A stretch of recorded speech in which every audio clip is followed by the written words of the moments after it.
Hi, today we're welding two 4mm pieces of greenhouse plastic together.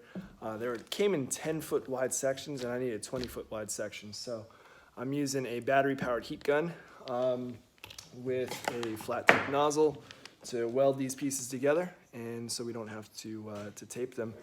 Let's give it a try.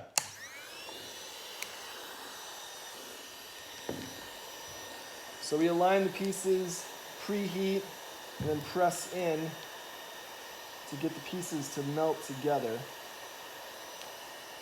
And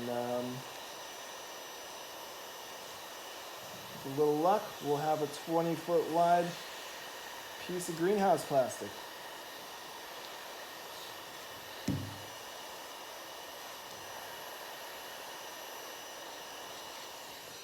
There we go. Continue that down the whole strip, and as you can see, we got two pieces of plastic coming together to form one.